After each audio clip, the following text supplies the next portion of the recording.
Crude oil prices have been in a corrective mode over the last 2 weeks, and that comes after a brief rally of about 13-14% over the last couple of months. We saw WTI prices rallying from about $56-57 to as high as $71-72 levels, whereas Brent prices inched towards $80 level. The spread between WTI and Brent has been close to $11, which is the highest that we've seen since 2013. Primarily we see this because WTI prices have been under pressure as US production continues to be at lifetime highs of about 11.2 million barrels,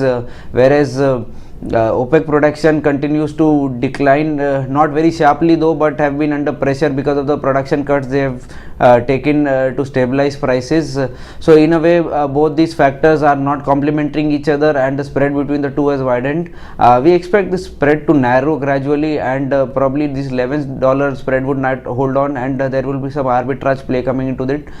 So we can see that receding towards $6-7 level in the coming days, which could bring some buying into WTI prices and some selling into the Brent prices. On the numbers front, we saw rig count data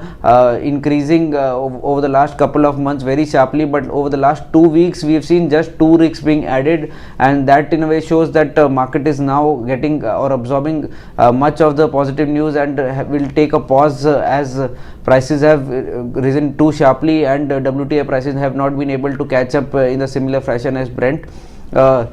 Inventory front, inventories have seen some build up over the last 2-3 weeks, but this week we saw some drawdown in inventory. But having said that, inventory still continues to remain at comfortable level, and it's not such levels which could trigger any price rally into the crude oil. So we sense that crude oil prices could see some more upside of about $1 to $2 before the run up to the 22nd June meeting, where most of the OPEC members would meet and probably go ahead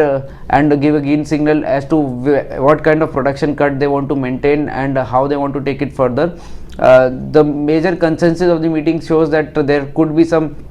leeway into the production cuts which is happening, and that in a way will not be very positive for prices. So volatility is going to be the nature for the next 5-7 session. On the levels front, we see that $67-68 will not be breached very comfortably for the WTI, and rallies could be used as selling opportunity, whereas on the downside 64 levels will hold on to the meeting, and we will have to see or reanalyze once the meeting is over.